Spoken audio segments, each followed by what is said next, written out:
Welcome to the intersection of technology, cybersecurity, and society. Welcome to ITSP Magazine. You're listening to a new The Hacker Factory podcast with hacker maker Phillip Wylie. You're about to discover what the role of a professional hacker entails, the different specializations it holds, and what it takes to learn and become one. Enjoy the conversation as Phillip and guests unveil the secrets of professional hacking, a mysterious, intriguing, and often misunderstood occupation. Knowledge is power, now more than ever. BugCrowd's award-winning platform combines actionable contextual intelligence with the skill and experience of the world's most elite hackers to help leading organizations identify and fix vulnerabilities, protect customers, and make the digitally connected world a safer place. Learn more at bugcrowd.com.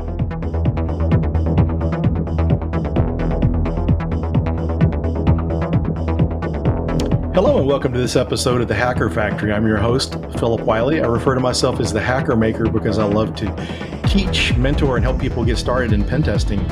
Each episode, I bring on a unique guest and friend of mine that is somehow involved in hacking through bug bounties, security research, pentesting, or other areas of offensive security. And today I'm very happy to introduce my friend Hutch. We met years ago during our paths into the OSCP. We had a virtual study group and we met way back in 2012, 2013 and been friends since then. So it's an honor to have you on the show today, Hutch. Thank you. Great to be here. Could you tell our listeners a little bit about yourself? Certainly. My name is Justin Hutchens. I usually go by Hutch. I have been in the technology field for probably around 20 years, in security for a little over a decade. I currently work as a security assessments practice lead for a company called Set Solutions, and I lead our governance, risk, and compliance, our incident response, and also our threat and vulnerability management services, which is our pen testing, red teaming, application security, that kind of stuff. Thanks for sharing your intro. So for our listeners, I know you have an interesting background because when we first met, I guess you were still in the military at that time, getting ready to transition out.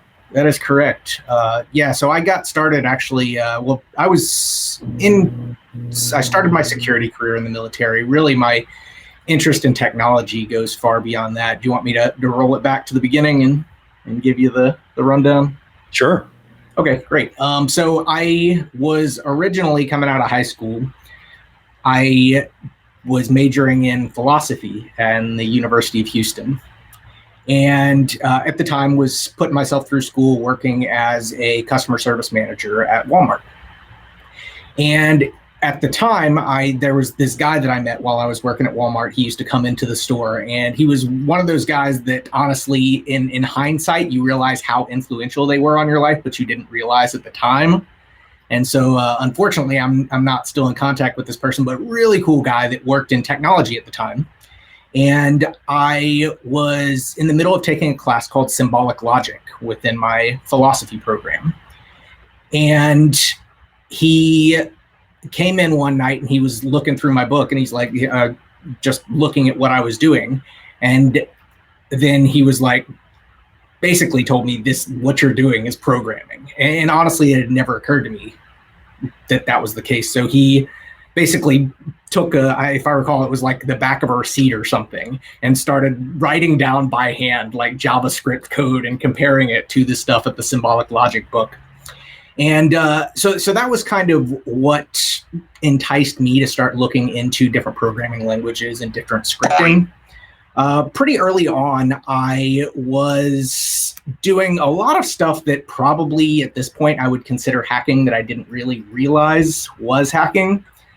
Doing different stuff with web scripts. So stuff like back in the day with eBay, I would make eBay sniping bots. And one of the cool things with eBay back in the day that is not the case anymore is that you would have the username of the person that was bidding against you that had the top bid displayed in the auction. And so what you could do is create an automated bot that basically would use their username at the last few minutes of the auction and would do multiple failed authentication attempts against their username, lock them out so they can't outbid you. and then place the final bid to snipe whatever you're trying to purchase. Other interesting stuff that I did was we had a radio station that had a application that allowed you to vote on what song you wanted to hear during a certain segment that they did in the morning. And I discovered that it only allowed you to vote once, but it only verified whether or not you had voted by a session token that it had given you. As long as you wiped out your cookies, you could vote again. So I had some fun on multiple occasions, just basically deciding for the entire local community what song would be listened to in the mornings. So I moved from Walmart to a basic IT company doing help desk type stuff. It was a company called Physion, and it was a very early fiber optics company that did kind of your triple play package of TV, phone, and internet.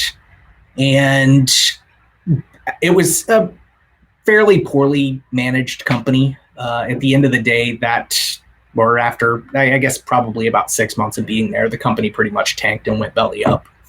And I didn't have much in terms of education. Again, I was majoring in philosophy, nothing in terms of certifications. And so I had a really hard time finding another technology job after that. So that was ultimately when I made the move into the Air Force. So I enlisted in the Air Force and took a job there that was very similar. It was basically a help desk job called Client Systems. And got to pretty early on do some interesting security stuff just by the nature of working in the military, working with like cryptographic TAC lanes and just doing some general Active Directory maintenance and other sysadmin type tasks. When I moved to Lackland Air Force Base in San Antonio, I was really fortunate to end up being right next to the vulnerability management team. And again, I kind of had that passion for coding, and they were working with a vulnerability scanning solution at the time that the DoD had called EI Retina. And this thing was a disaster. And it didn't do discovery well. There was a lot of things that it didn't do well.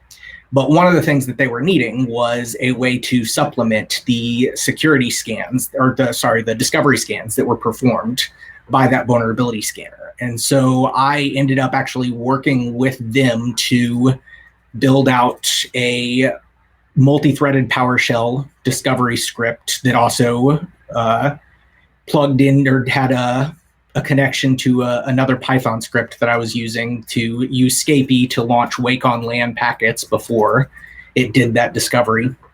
And of course, nobody in the group, actually, surprisingly, in a security group, could support or work with that script. So it very quickly went from me just occasionally going over there and helping them with scripting to, while I never was officially moved over there, I was pretty much just the honorary security guy that started working in that role. As I started getting towards the end of my time in the Air Force, I started thinking about the struggle that I had finding a job, even in IT, much less security, whenever I had lost my job previously before getting out. So I made myself a goal within the last year that the two things that I wanted to set out to do was get my CISSP for the general security knowledge and get my OSCP. And so it was a brutal year of studying, of kind of long sleepless nights working in front of the computer, as you're well aware. And but ultimately managed to pass both and landed a consulting job while I made that transition out of the military, and pretty much been doing the penetration testing stuff ever since. I've done a lot in recent years in terms of kind of independent research and focusing on certain areas that I enjoy. I built a blog called Sociosploit, and that's at sociosploit.com. And that focuses on a couple different areas of interest for me. Specifically, I think that social engineering and the psychology that's involved with that is fascinating. But I also think that there are a lot of opportunities where social engineering attacks can be enhanced when people are interacting with technology that they don't necessarily understand. And so that's really what the blog focuses on, is ways that technology can be employed in order to enhance social engineering exploitation attacks. And it covers a bunch of different projects that I've done, everything from using automated dating bots with chat bots in order to try to recover people's recovery questions and gain access to their different services, some different web service malware that runs over common web services like Twitter, Slack, Salesforce. And then my most recent is doing hacking against Alexa devices, and I'm actually delivering a talk at DEF CON IoT Village next Friday on that. So very cool. Yeah, it's one of the interesting things, people are always asking, do you need to know how to do any kind of coding? And I have guests on here that believe you do or you don't, but based on your experience, it seemed like it's been a really good area for you. It's pretty interesting, some of the things that you've come up with, and you've even done some stuff like for like investing and stuff, haven't you, before in the past? I have, yeah. I do Python code where I'm plugging into multiple different APIs, whether that's Bittrex for crypto trading, Oanda for Forex trading, or now for people that use the Robinhood app for stock trading, they actually have a API first equivalent called Alpaca. So yeah, that's another area that I just really enjoy doing the Python stuff, and it keeps me sharp because my hobby on the side, in addition to security, is also working with Python. So it's you get to the point where you're so proficient with coding that you don't even have to do the Google searches that you had to do early on to see how to interact with the different libraries and functions. It's pretty cool. So I imagine a lot of your side projects have probably helped tremendously in your professional career, because I would think some of the things you're doing there may be a little more complicated than some security tasks, maybe. Yeah, in a lot of cases they are. It's so with the trading stuff, I mean, a lot of that is focusing on heavy statistics, machine learning, I guess what they call, what is the term? Information science or data science. Yeah. Cool. So working with some of those libraries in Python, which I mean, Python really excels at. So I mean, there's definitely applications for that in security as well.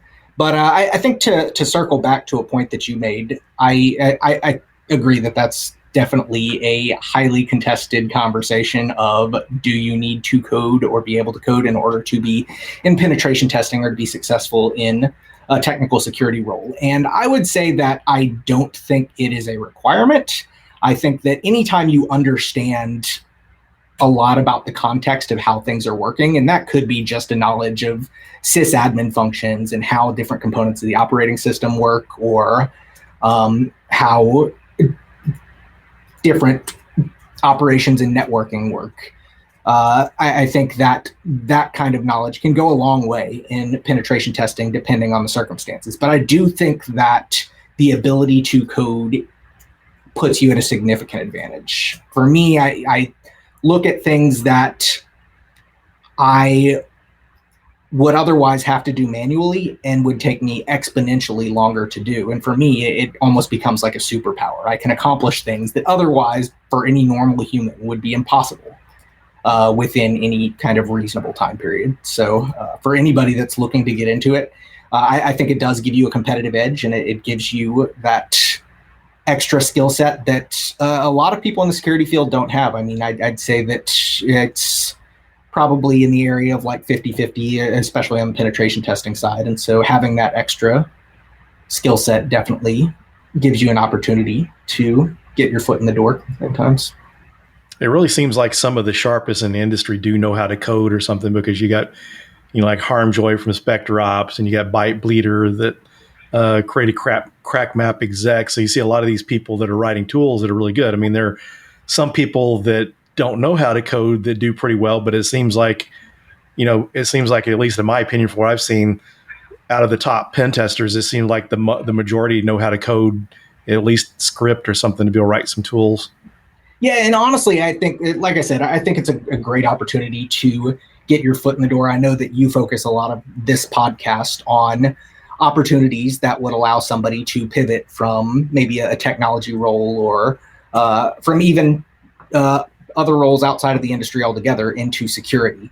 And for me, as a hiring manager that sometimes looks for personnel to add to my team, it's not always about certifications and degrees. One of the things that I think is the most interesting and one of the things that is most appealing for candidates is if you can show me just a public GitHub profile that has some interesting scripts that you worked on, and they don't even have to be security. If you can show that innovation and that capability to code, then for me, that shows that you can think outside the box, that you can think logically, and that you likely can apply those skills to opportunities as long as you can get in that exploitation mindset, that bad guy mindset of what can I potentially use this capability for.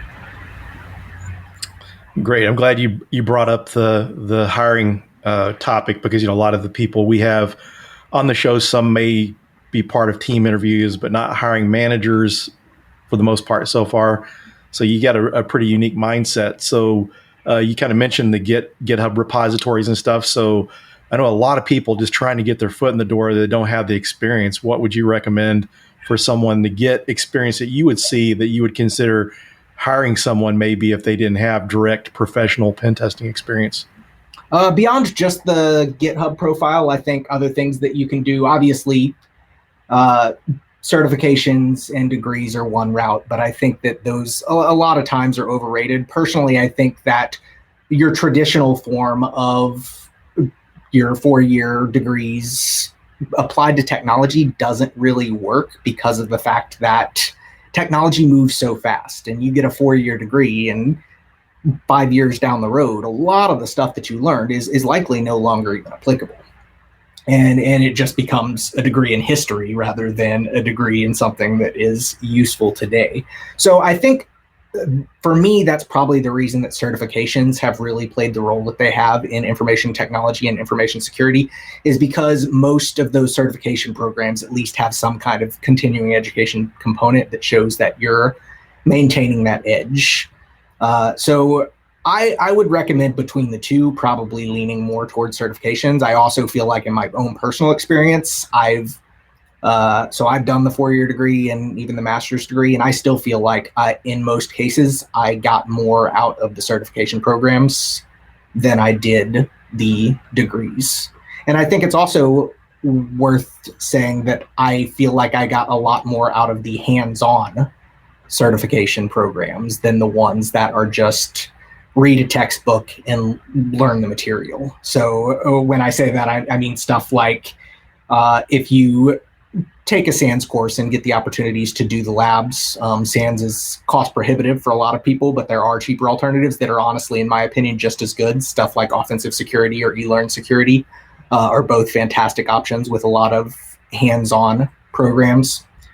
And then the other thing that I would say is I think that doing independent research or even just documenting the studies that you're doing through a personal blog. I mean, anybody can create a website on Blogger or something like that to just show what their interests are and what they're working in. And something like that shows me that you're taking initiative, that you're passionate about learning. And for me, the mindset of being passionate about learning is far more important than what you actually know at this time.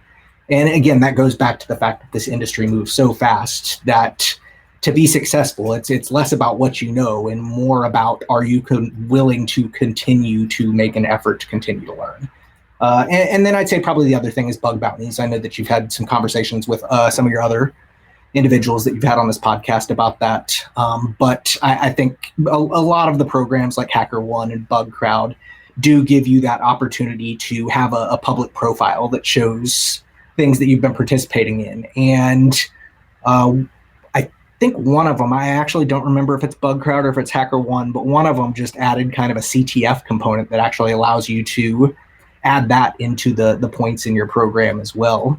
So being able to show that public profile to hiring managers, I think also just shows initiative, shows that you're involved in doing something, whether or not that's your traditional role of going through the academic route. It still, to me, shows that you have the skill set that's necessary and the mentality that's necessary in order to succeed in this industry. So what do you think about, since we're kind of talking about those type of things, what about Hack the Box? Is that something you considered to be a good thing? Because I know they got rankings on there and people can kind of show you where they're ranked on Hack the Box. How do you feel about that? Absolutely. Hack the Box is awesome.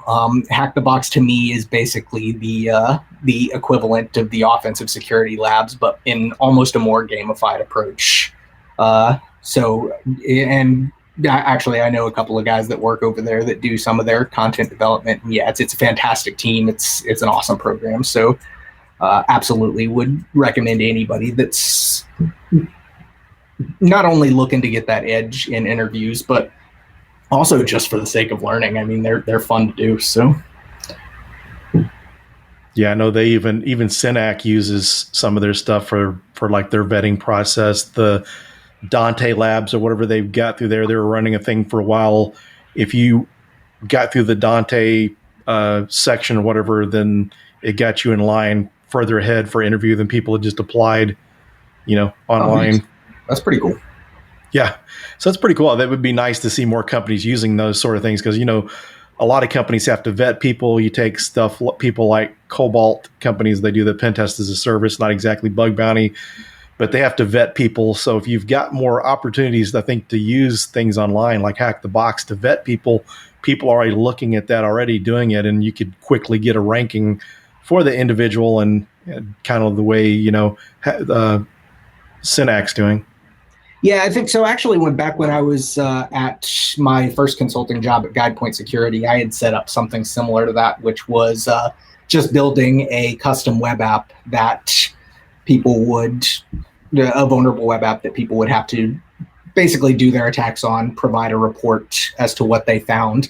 And what I found difficult with trying to support that myself was that it would get to the point where a lot of people would just use automated tools. And what I've seen OffSec do, and also what they do with a lot of the Hack the Box stuff, and this is really cool, but you also have to respect how much time this takes and how difficult it is to support yourself, is the fact that they'll use deception techniques that basically trick a lot of the automated tools to make it to where you get a ton of false positives, and you almost have to dig in and do the manual analysis in order to be able to successfully complete those. And for me, I mean, just continuing to try to support something that also was trying to evade any kind of automated tools was a really difficult task. So I actually think that's a really cool idea, using a vendor like Hack the Box in order to supplement your own hiring process. Cool. So yeah, since we're kind of on that, since we're on the topic of getting started, and that's a popular portion of the show, what would you recommend someone that's starting out that's wanting to get into pen testing? I know you mentioned some methods, but what would be kind of your path or your recommended approach for learning to be a pen tester? I think there's a lot of different paths. I think if I just had to recommend something from personal experience, I think not even focusing necessarily on security to begin with, but just starting to do coding, and whether that is just, I mean, there's a lot of free content out there too, a lot of YouTube courses. There's a free program called Learn Python the Hard Way. I'm a big advocate of Python. There are obviously other options too. I mean, JavaScript's out there, and JavaScript these days is super powerful just because of the server side components that have been added with the Node solutions and stuff like that. So I think at this point, that's becoming nearly as popular as JavaScript, both among pen testers and outside. But I think building not just scripts, but even if you want to start getting into rudimentary building of web applications or different thick client applications, understanding how things are built is invaluable whenever you decide that you want to take the approach of picking it apart. And honestly, that for me, I think I kind of, when I decided that hacking was something that I wanted to pursue, it would be kind of a combination of setting up a lab, building up the environment myself so I understand it from the inside out, and then performing exploits on that. And I mean, you almost have the cheat sheet there, but it really allows you to get into the mindset that when you see something that you didn't build, how was the developer thinking, or how was the engineer thinking? And being able to predict their thought process will a lot of times allow you to identify things that through just regular black box analysis you would have no other knowledge of, and can definitely provide some interesting exploitation opportunities. Yeah, I like that. My first pen test job, and fortunately I got the job because I was passionate and I like to learn on my own, because the job I interviewed with was consulting. And I just had like web vulnerability scan experience, had some AppSec experience and sysadmin experience, but they took me because I had a home lab and I taught myself to do web design and hosted like a Apache web server at home, learning how to build stuff. And this same manager always told us, he wasn't encouraging us to take these SANS courses, offensive security courses. He was just telling us to build something. And that was his philosophy as well. Yeah, I mean, back when we did it, building up a lab was almost essential to the learning process. These days, you don't even have to have that rack in your house. I mean, you've got the cloud that will, I mean, stuff like AWS free tier and GCP and stuff like that, where you can build out entire AD environments, entire multi-tiered networks. And I think there's opportunities to do nearly endless experimentation without driving your family nuts with the whirring of servers inside your house and coolant, and not to mention the massive electric bill and everything that comes with that. So, yeah, I like that. And I think one of the good points that you bring up about the cloud stuff too, just getting to learn cloud in general, because a lot of these jobs, when, we were kind of getting started, cloud just really wasn't really that popular, was just getting started. It really wasn't a needed skill, but nowadays, everyone needs a little bit of cloud experience. So I like that. Yeah, that actually kind of makes me think of one other thing that I would suggest for anybody that's looking to get in this field, or anybody that's looking to advance themselves within the security field, is always be, I guess, ready to adapt and to step out of your comfort zone. Because I think the biggest thing that becomes an obstacle for people is their own concerns about their own limitations. And you can call that imposter syndrome, or you can just call that fear or anxiety, or whatever you want to call it. But one of the things that I've found has been extremely helpful for me finding success in this industry is when there is an opportunity to do some type of assessment in a unique environment. And I mentioned this because you mentioned cloud, but the first time that there was opportunities to do cloud assessments, the first time that I had an opportunity to jump in a mobile app assessment or IoT or OT stuff, jump on those opportunities. I mean, I think that a lot of people in this industry, they doubt themselves, and understandably. I mean, this industry is so massive. There's so much knowledge, and it's impossible to be an absolute expert in everything in this field. So I think because of that, it's very easy to get into that negative mindset of that imposter syndrome. But I think that people fail to give themselves credit for the context that we really have. Just understanding those security fundamentals, or having potentially worked with different technology and kind of the specific areas that you may have as an interest, just being able to cross-apply any kind of knowledge or any lessons learned from those to a new environment that you're stepping into, you can always find opportunities to use what you know and that unique perspective that you have to potentially see things that other people won't see. So I would say that's probably my biggest recommendation, is just get out of your own way and get out of your comfort zone and be ready to tackle something that you otherwise wouldn't think yourself prepared to do. Yeah, that's great advice, of getting outside the comfort zone, because you stay there, it's just too easy to not to advance. Yeah, I mean, if somebody comes to you and you've only done one type of pen test and they're like, do you want to do this? Well, I don't know how to do that. You're never going to do anything but that. I mean, you can't ever learn with that kind of mentality. So, yeah, based on some recent conversations and stuff, how would you recommend people balancing like their life and work and study? Because I know it's easy to get burnt out. You've done a lot of studying, and I'm sure you've probably experienced that. So what would you recommend for people to try to avoid burnout and have kind of that balance? I think probably for everybody, it's something different, but I think you have to find that thing that appeals to you that becomes your break from this. Information security absolutely is my hobby, but it's not my 100% of the time hobby. I think you have to find something outside of what you do for work that appeals to you, that relaxes you, and that allows you to put all of this out of your mind. So for me, I mean, I pretty much just unplug completely. I enjoy going out into the country. I enjoy just doing fishing or hunting or just getting as far away from technology as possible. And while I absolutely enjoy technology, I realize that you have to make those breaks for yourself. Otherwise, to your point, you absolutely do burn out. Great advice.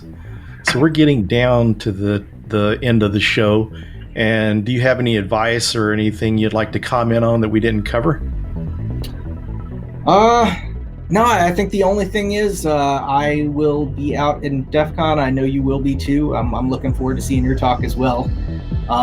And for anybody that's going to be out there, feel free to connect with me. You can find me on Twitter at @Sociosploit, or again, just follow my blog at www.sociosploit.com. And for those you're interested in getting in contact with Hutch, we're going to have that in the show notes so you'll be able to find him. And as he said, say hello if you see him at DEF CON. And actually, depending on the release date, we released an episode earlier this week because it was a special DEF CON episode. So which really shouldn't count against this week's release, but this may possibly go out on Friday. If not, then the Friday of DEF CON, so people would still have time to look you up. So thanks for joining us. This has been a lot of fun. I appreciate you being a guest. All right. Thanks, Phil. And thanks everyone for joining, and we'll see you on the next episode.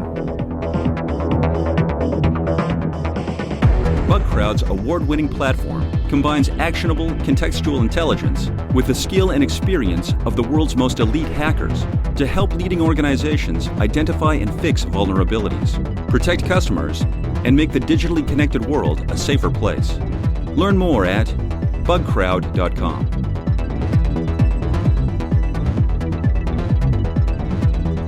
We hope you enjoyed this episode of the Hacker Factory podcast with Phillip Wylie.